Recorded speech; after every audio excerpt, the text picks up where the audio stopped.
Welcome to Man Does Tech, where I solve the problems you didn't even know you had. You begin by confirming your device's OS version and backing up current layout. This prevents loss if you change your mind. Once done, enable any theme or developer options required by your launcher or system. This unlocks customization controls. Make sure to collect wallpapers, icon packs, and widget apps before applying changes, because having assets ready saves time. Smaller files load faster and reduce lag. Now open your theme manager or launcher so you can jump straight into applying elements. You now apply the wallpaper, choosing whether it scrolls with home screens or stays static. Cropping to the right ratio prevents misalignment. Next, install and apply an icon pack and theme. Adjust system accents, fonts, and animation speed so everything feels cohesive.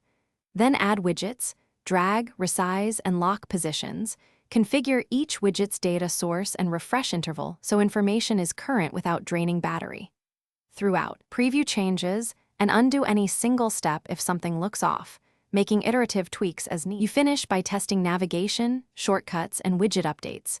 Watch for battery or performance drops because heavy widgets can slow devices. Once satisfied, save a theme preset or export your settings. Name the file clearly and store it where you can restore quickly. If something breaks, clear the launcher cache, reapply the wallpaper or icon pack, or restore your backup. Make sure widget apps have proper permissions. One quick troubleshooting tip.